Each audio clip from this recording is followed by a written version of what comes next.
everyone, my name is Julie and today I will tell you what is risk management in healthcare.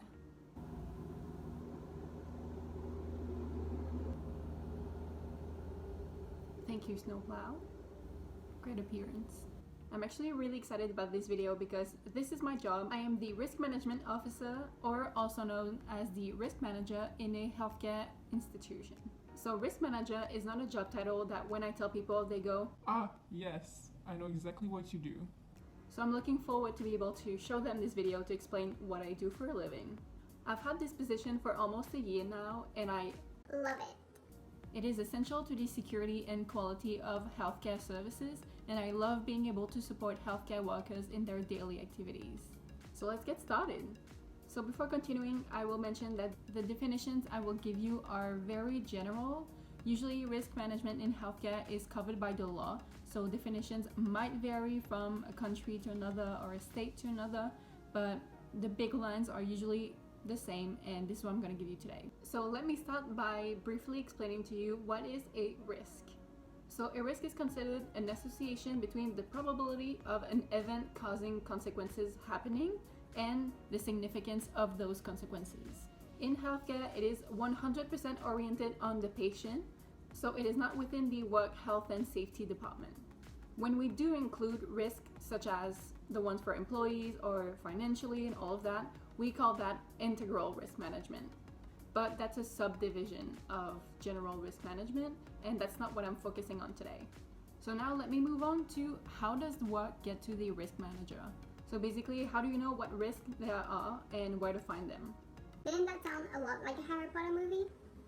So the short and easy answer is everywhere. So obviously for anything, the risk can never be zero. Well, can never.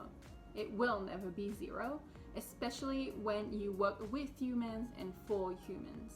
So then that leads us to the question, how do you know where to put your energy as a risk manager? So there is usually three big criteria that we use. The first one being severity. So depending on the seriousness of the consequences. So obviously the more serious, the more we focus on it. And if there's no consequences or mild consequences, well, we will usually not prioritize it. The second criteria is frequency.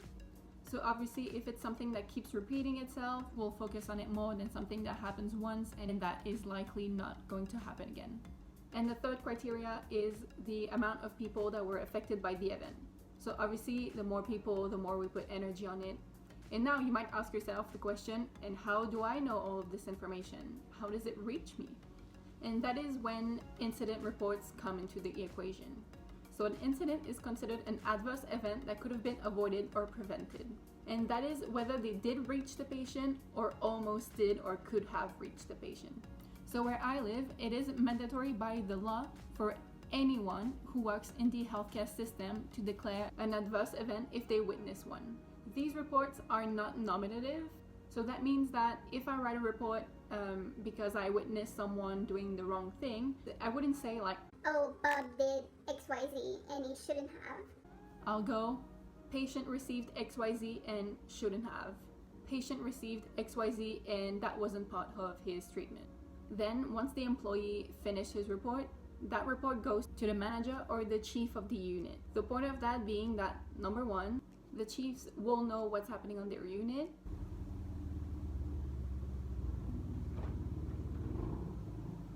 Then they use their knowledge to rate the severity of the event based on a scale that is pre-established and healthcare system-wide.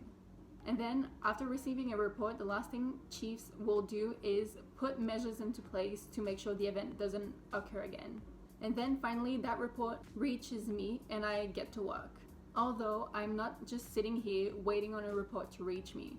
There is a constant flow of reports going through my office. And that's amazing. Now you might ask yourself, Why is that amazing? That means there's a lot of incidents. but the reason why it's amazing is because declaration means you get data that shines a light on flaws within the system and gives you the occasion to intervene to fix it. So no declaration doesn't mean there's no adverse event, it just means that they happen all throughout your healthcare system and you have no idea what they are. Now that I have my reports, the last question is, What is your job? how do you manage the risk? So the first thing I do is to funnel. So I read every single report that passes through my office, and I highlight the ones that have the 3 criteria that I mentioned earlier. So 1, the highest rating in terms of severity, 2nd, the ones that are most frequent, and 3rd, the ones that affected the most people. I will also take out the ones that could have been bad. So the ones that didn't reach the patient, but we go, Whew. If it did, it would have had a high rating in terms of severity. then the second thing I do is investigate. So for each of these reports, I ask myself, what were the processes involved and in what context were these performed in? So that includes the patient's condition, the environmental/work conditions. So overall, I look at the chronology. And then with all that information, that gives you a big picture and you can point out the flaws within the system. So that is the Swift cheese model. So basically every block of cheese in the model represents a process and the holes within them are the flaws. So basically you try to fill out these holes once you realize what they are. And then at my level, I will try to find solutions and measures to prevent recurrence on top of the one the chiefs already put in earlier. And that because you can never have too many ways to reduce a risk or fix flaws within the system. And maybe the flaws that I did find within that whole process were actually not on that unit, but earlier in the process.